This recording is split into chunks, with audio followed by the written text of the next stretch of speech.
함께 보실 말씀은 고린도후서 12장 19절에서 13장 4절 말씀입니다. 고린도후서 12장 19절에서 13장 4절 말씀입니다.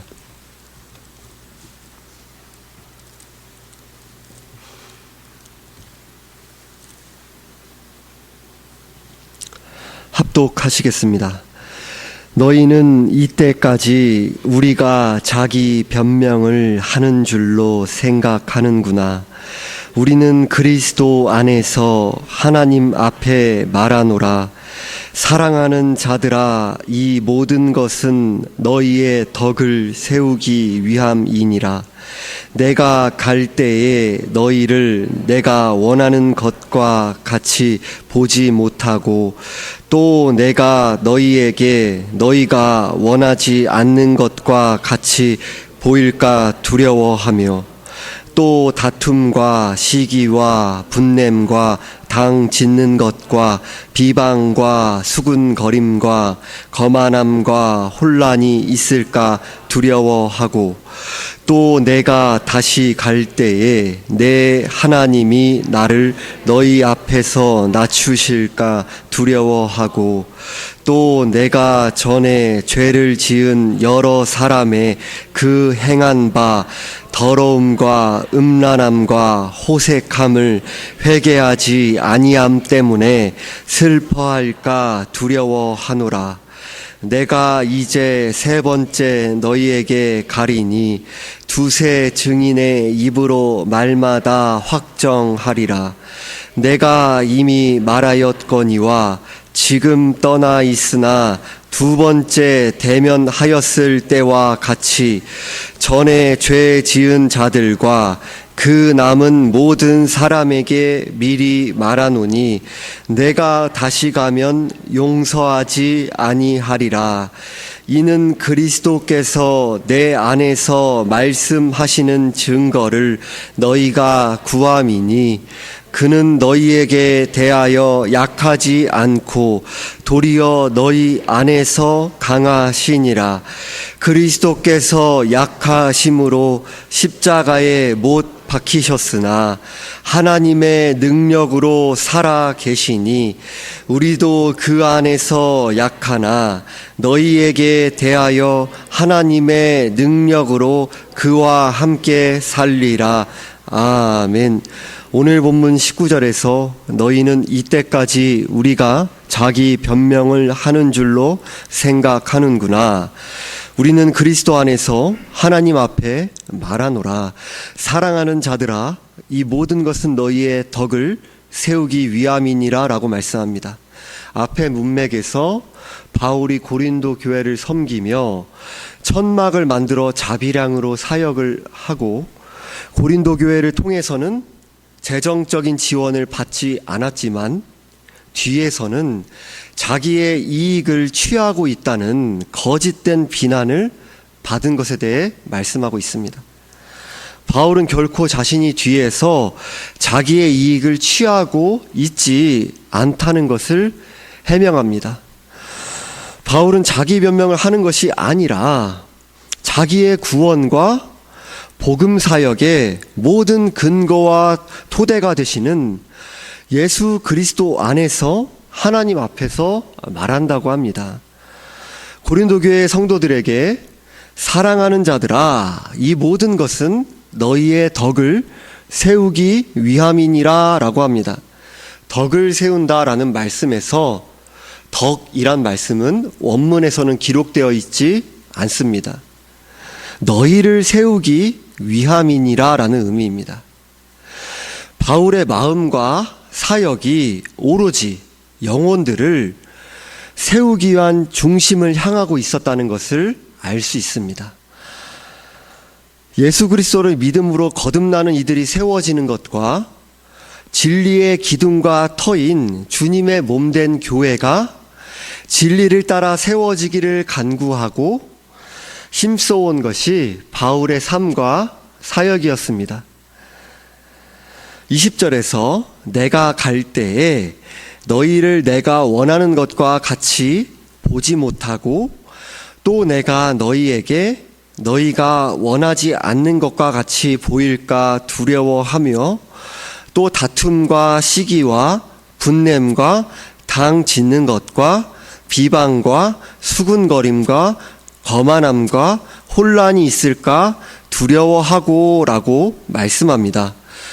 바울은 고린도 교회에 세 번째 방문하게 될 것을 앞두고 너희를 내가 원하는 것과 같이 보지 못하고 또 내가 너희에게 너희가 원하지 않는 것과 같이 보일까 두려워하며 라고 말씀합니다.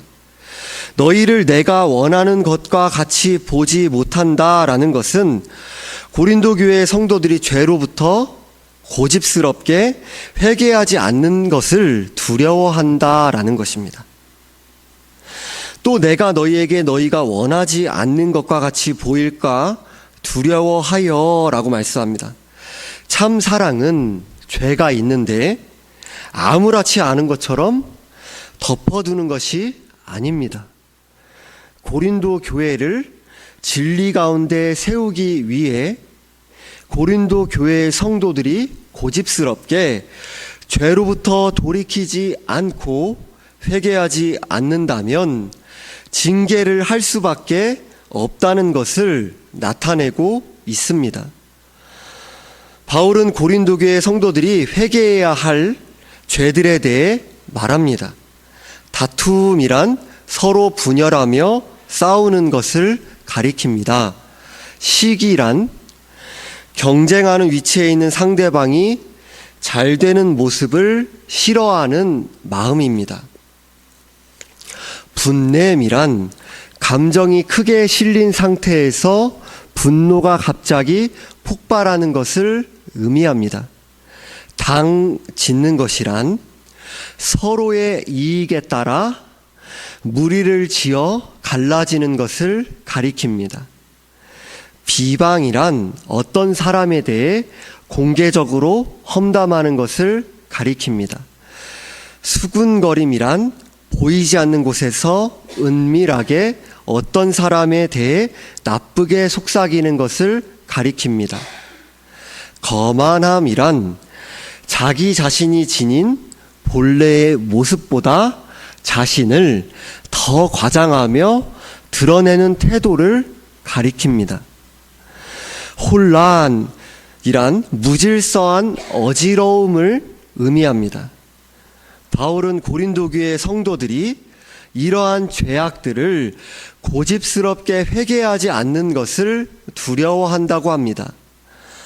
21절에서 또 내가 다시 갈 때에 내 하나님이 나를 너희 앞에서 낮추실까 두려워하고 또 내가 전에 죄를 지은 여러 사람의 그 행한 바 더러움과 음란함과 호색함을 회개하지 아니함 때문에 슬퍼할까 두려워하노라 라고 말씀합니다.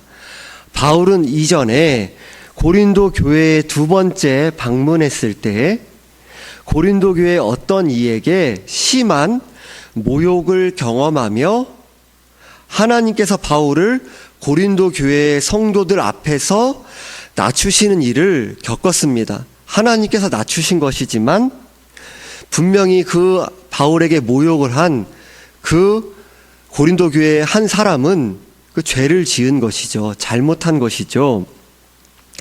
바울은 이러한 일을 바로잡기 위해 징계하기 위해 고린도 전서와 고린도 후서 사이에 눈물의 서신을 고린도 교회에 보냈었고 이제 디도를 통해 고린도 교회에 고린도 후서를 보낼 것입니다. 바울은 앞으로 세 번째 고린도 교회에 방문하게 되었을 때에 고린도 교회 성도들이 여전히 바울이 책망한 죄악들을 고집스럽게 회개하지 않는다면 고린도 교회 성도들을 징계해야만 할 것인데 내 하나님이 나를 너희 앞에 낮추실까 두려워한다라고 말씀할 정도로 바울이 단지 그 모욕과 수치를 당하는 것, 그것 때문에 하나님이 낮추실까 두려워한다라고 하겠습니까?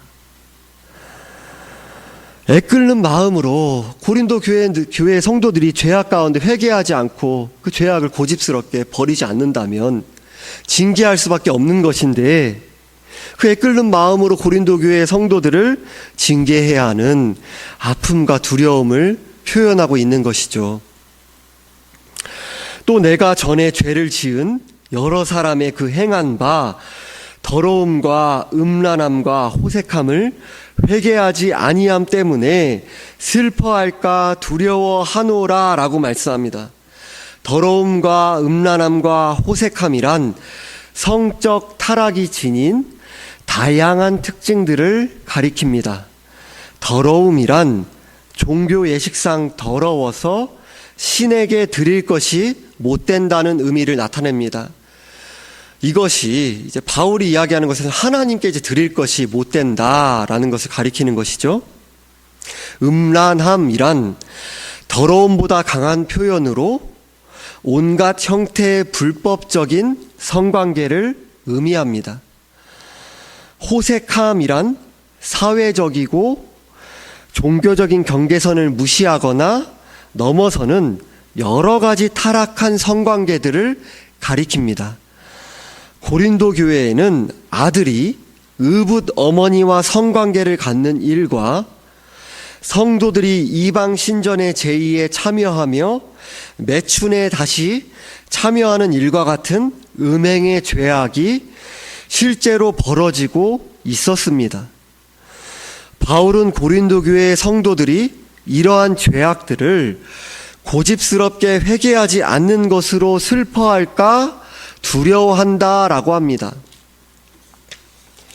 우리들이 앞서서 살펴본 20절과 21절의 죄악의 목록들을 나에게 비추어 살펴볼 때에 우리들이 표면적인 죄악들을 어기지 않았다고 해서 나와 상관없는 말씀들로 여길 수 있을까요?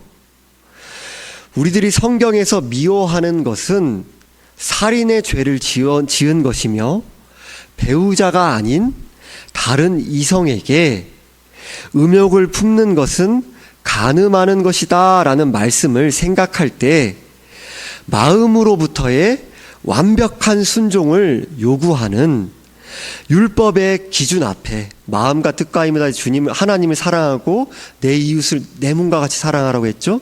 이것은 하나님의 영광을 언제나 위하고 하나님을 언제나 사랑하며 언제나 기뻐하라는 것입니다. 최대치로요. 잠깐만 그러는 것이 아니라 이것을 계속 유지할 수 있는 존재가 있습니까? 이것이 바로 우리에게 요구하는 율법의 마음으로부터의 완벽한 순종의 기준입니다. 율법의 말씀 하나만 어긴 것으로도 영원토록 지옥의 고통을 당해야 한다는 율법의 절대적인 기준 앞에 우리들은 모두 본래 지옥에서 멸망할 존재라는 것을 성령께서 율법의 말씀을 통해 우리의 죄악된 실상을 드러내실 때 깨닫게 되는 것입니다. 그러나 우리들이 오해하지 않아야 하는 것은 내가 율법의 죄악을 깨달았다는 것 자체가 이제 내가 이렇게 말씀을 보니까 이것에 비추어서 죄다, 내가 죄인이다 라는 것이 깨달아졌다라는 것 자체가 내가 구원을 받은 것은 아니라는 것입니다. 우리는 스스로의 힘과 능력으로는 행위뿐만 아니라 마음으로부터의 완벽한 순종을 요구하는 율법의 말씀을 다 지켜서 구원을 받을 수 없다는 것, 그것이 성령의 은혜로 깨달아질 때 자신에 대해 포기하게 되죠. 절망하게 되죠. 그럼 나는 이제 망하게 되었구나, 지옥에 가게 되었구나, 어떻게 구원을 받을 수 있단 말인가, 구원자를 갈망하게 되는 것입니다. 바라보게 되는 것입니다. 죄로 멸망하게 된 모든 인류에 대하여 하나님께서 하나님의 아들 예수 그리스도를 이 땅에 사람으로 태어나도록 하셔서 예수 그리스도께서 십자가에서 죄인들이 하나님께 받아야 하는 죄에 대한 모든 진노와 저주를 다 받으시고 하나님께 외면당하시며 버림당하시고 십자가에서 죽으셨습니다. 그리고 장사한 지 사흘 만에 예수 그리스도께서 죄와 사망과 사탄을 깨트리시고 이기시며 부활하셨습니다. 죄인들이 구원받을 길, 죄를 용서받을 길, 영원한 생명을 얻게 될 길을 열어주신 것입니다. 하나님의 아들 예수 그리스도를 나의 유일한 구원자가 되시며 나의 주인이신 주님으로 믿는 사람마다 구원을 받고 죄 용서함을 받으며 영원한 생명을 얻게 된 은혜를 누리게 되었습니다. 예수 그리스도를 믿는 믿음도 성령께서 전적인 은혜로 주신 것입니다. 그러니까 율법의 말씀에 비추어서 내가 죄인이다, 자기에게 대하여 절망하게 된 것만으로 구원받는 게 아니라 그러한 자리에서 구원자를 바라보고 예수 그리스도를 믿어야지만 구원을 받을 수 있는 것이죠. 구원을 받은 신자들에게는 성령 하나님이 내주하시며 앞서서 살펴본 20절에서 21절에 나타난 여러 죄악들과 싸워갈 수 있도록 신자에게 힘과 지혜를 주시며 도와주시는 은혜를 베풀어 주십니다. 구원받게 된 신자는 하나님을 사랑하고 진리의 말씀을 기뻐함으로 성령님이 도와주시는 은혜를 의지하여 말씀을 따라 조금씩 순종하며 자라갈 수 있게 되었기 때문입니다. 방금 살펴보신 20절과 21절 같은 말씀에서는 죄를 열거하고 있죠. 그렇다면 이러한 죄들과 나는 죄인이니까 어쩔 수 없어 이렇게 합리화하는 것이 아니라 그런 죄의 소욕을 나의 그런 죄악된 생각과 말과 그런 행동의 모습들을 회개하고 하나님께 은혜를 구하면서 또 죄와 분투해 나가고 또 말씀을 따라 하나님이 기뻐하시는 그 사랑의 법에 따라서 우리들이 말씀을 따라 순종의 삶을 힘써 나아가야 하는 것이죠.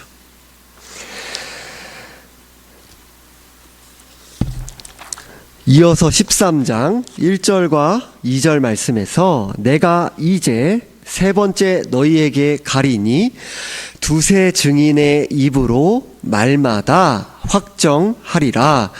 내가 이미 말하였거니와 지금 떠나 있으나 두 번째 대면하였을 때와 같이 전에 죄 지은 자들과 그 남은 모든 사람에게 미리 말하노니 내가 다시 가면 용서하지 아니하리라 라고 말씀합니다. 바울은 마태복음 18장에 예수님께서 가르쳐 주신 권징에 관한 말씀에 따라 고린도 교회에 세 번째 방문하게 되었을 때에 두세 증인이 입으로 말마다 확정해야 한다라고 합니다. 마태복음 18장의 원리에 따르면 만일 교회에서 어떤 성도가 범죄를 하면 개인적으로 만나서 권고해야 합니다. 다음으로 한두 사람을 데리고 가서 두세 증인의 입으로 확증하는 것입니다. 이러한 과정을 거치면서도 죄를 지은 사람이 죄를 고집하며 또 인정하지 않고 또 회개하지 않는다면 교회에 말하고 교회의 말도 듣지 않으면 이방인과 세리와 같이 여기라라고 말씀하셨습니다. 마태복음 18장에서 말씀하는 것과 같이 끝까지 자기 죄를 인정하지 않고 회개하지 않는다면 교회에서의 출교와 같은 엄중한 벌을 받을 수도 있습니다. 죄를 벌하며 죄를 지은 사람이 회개하기를 바라는 아픈 마음이 담겨져 있는 것입니다. 이제 사탄에게 던져져서 지옥에서 그렇게 죄를 지었으니까, 교회에 많은 상처를 주었으니까 멸망의 길로 나아가라 라고 벌하는 것이 아니라, 교회에서 출교를 당하는 아픔을 겪어서라도 성령의 은혜 안에서 죄를 깨닫고 회개하며, 불신자라면 예수 그리스도를 믿음으로 거듭나게 되고, 신자라면 회개함으로 죄를 버리고 다시금 진리를 따라서 힘써 나아가도록 죄를 벌하는 것이죠. 같은 죄를 계속해서 고집스럽게 회개하지 않고 붙들고 있다면 구원을 받은 신자가 아닐 수도 있는 것입니다. 벌을 해서라도 죄로부터 회개하며 돌이키도록 책망하며 자신이 근본적으로 참 구원 신앙을 소유했는지를 점검하도록 하는 것이 참 사랑이며, 교회의 거룩성을 지켜가고 진리를 바로 세워가는 것입니다. 죄 지은 자들과 그 남은 모든 사람에게 미리 말하노니라고 말씀하는 이유는, 죄를 지은 사람이 잘못이 있는 것이지만 교회는 예수 그리스도의 한 몸 된 지체이기 때문에 성도를 징계하는 데 있어서 온 교회가 함께 책임이 있으며 또 남일같이 여길 수 없는 것이며 아픔을 함께 겪게 되기 때문입니다. 3절에서 이는 그리스도께서 내 안에서 말씀하시는 증거를 너희가 구함이니 그는 너희에 대하여 약하지 않고 도리어 너희 안에서 강하시니라 라고 말씀합니다. 바울은 이는 이라는 말씀과 같이 앞에 징계에 관한 말씀이 문맥과 연관 지어서 생각할 때 고린도 교회의 거짓 교사의 영향을 받은 고린도 교회의 성도들이 바울이 예수 그리스도의 사도로서 그리스도의 말씀을 전하고 있다는 증거를 보이라고 요구한 것을 알 수 있습니다. 증거를 분별하는 것 자체는 옳은 것이지만, 또 마땅히 해야 하는 것이지만, 성경의 분별의 기준이 아닌 세상의 가치관을 기준으로 바울이 참 사도가 맞는지를 의문을 제기한 것입니다. 바울이 12사도들과 함께 예수님과 생활한 것도 아니고 말에도 부족하며 특별한 신비한 체험도 보이지 않고 모든 면에서 약해 보였기 때문입니다. 바울은 예수 그리스도께서 고린도 교회의 성도들 안에서 약하지 않고 강하신 분이시다, 그렇다, 우리 주 예수 그리스도께서는 만왕의 왕이시고 만주의 주이시기 때문에 강한 분이시다, 분명히 그러하시다, 전능하신 하나님이시다 라는 것을 인정하고 있습니다.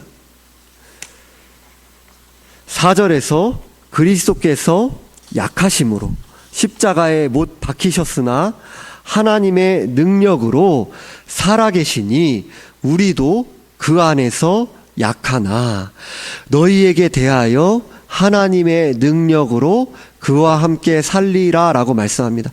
그 세상적인 기준을 가져오고 있는 고린도 교회의 성도들에게 바로 예수 그리스도께서 어떤 분이셨는지, 이 땅에서 어떤 삶을 사셨고 어떻게 십자가 부활을 통해 우리에게 구원의 근거와 토대를 이루셨는지를 설명하면서 그들의 왜곡된 가치관을 교정하는, 성령께서 그러한 은혜를 베풀어 주시기를 간구하는 마음으로 이러한 말씀을 하고 있는 것이죠. 예수께서는 만왕의 왕이시며 만주의 주이신 높고 위대하신 분이시지만 이 땅에 계실 때에 약한 모습으로 계시며 온갖 순환과 멸시를 당하시고 십자가에 죽으셨습니다. 그런데 예수 그리스도께서 하나님의 능력으로 부활하셔서 영원토록 살아계십니다. 온 우주 만물을 통치하시며 주님의 몸된 교회를 말씀과 성령으로 다스리시고 인도하고 계십니다. 오늘도요. 우리도 그 안에서 약하나라고 합니다. 우리는 예수 그리스도를 믿음으로 예수님과 한 몸이 되었습니다. 우리도 예수 그리스도와 함께 십자가에 못 박혀 죽은 것입니다. 너희에 대하여 하나님의 능력으로 그와 함께 살리라 라고 합니다. 부활하신 예수 그리스도와 함께 살아나게 된 부활 생명을 이 땅에서부터 은혜로 소유하게 된 것입니다. 모든 신자는 이 은혜를 이 땅에서부터 누리게 된 것입니다. 우리가 부활 생명을 소유한 자로 살아가는 것은 내가 강하여지는 것이 아닙니다. 우리는 연약하고 스스로의 힘으로는 죄를 이겨나갈 수도 없고 말씀에 따라 순종할 수도 없지만 신자 안에 내주하시는 성령님의 도와주시는 은혜를 간구하고 의지하며 온유하고 겸손하신 그리스도의 성품을 닮아가는 것입니다. 나는 약하고 아무것도 아닌 자이지만 예수 그리스도께서 부활의 생명력과 힘과 기쁨을 예수님께서 나는 포도나무요 너희는 가지라 라고 말씀하시지 않으셨습니까? 부활의 생명력과 힘과 기쁨을 여러분들에게 계속해서 공급하고 계십니다. 그 은혜는 죄를 이겨나가고 말씀에 순종해 나갈 수 있는 세상을 거스르고 세상과 구별되는 힘과 능력과 지혜입니다. 그 부활 생명은 우리 안에서 가만히 있지 않습니다. 역동하는 생명력입니다.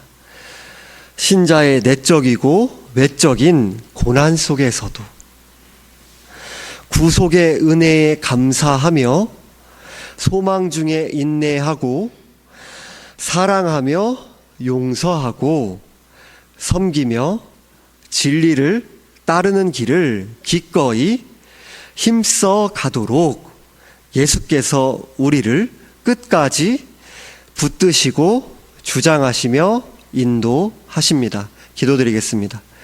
하나님 아버지 감사합니다. 우리 가운데 오직 복음의 은혜로 우리 가운데 거듭남의 은혜, 부활 생명의 그 역동하는 은혜를 누리고 이 땅에서부터 그 은혜를 의지하게 하시니 감사합니다. 우리의 가운데 아직 죄를 굳게 붙잡고 포기하지 않고 또 회개하지 않는 모습, 또 깨닫지 못하고 있는 모습이 있다면 꽉 붙잡고 그것이 멸망의 길을 향해 달려가 나가는 그 모습인지 스스로를 합리화하는 모습이 있다면 회개할 수 있는 은혜를 주시고 진리를 따라 기쁨으로 순종해 나갈 수 있는 힘과 은혜 안에서 진리가 우리를 자유케 하는 복된 은혜가 우리 가운데 이미 이루어진 자로 그 은혜를 더욱더 만끽하고 맛보며 흘려보낼 수 있도록 은혜 베풀어 주옵소서. 감사드리며 우리 주 예수 그리스도의 이름으로 기도드리옵나이다. 아멘.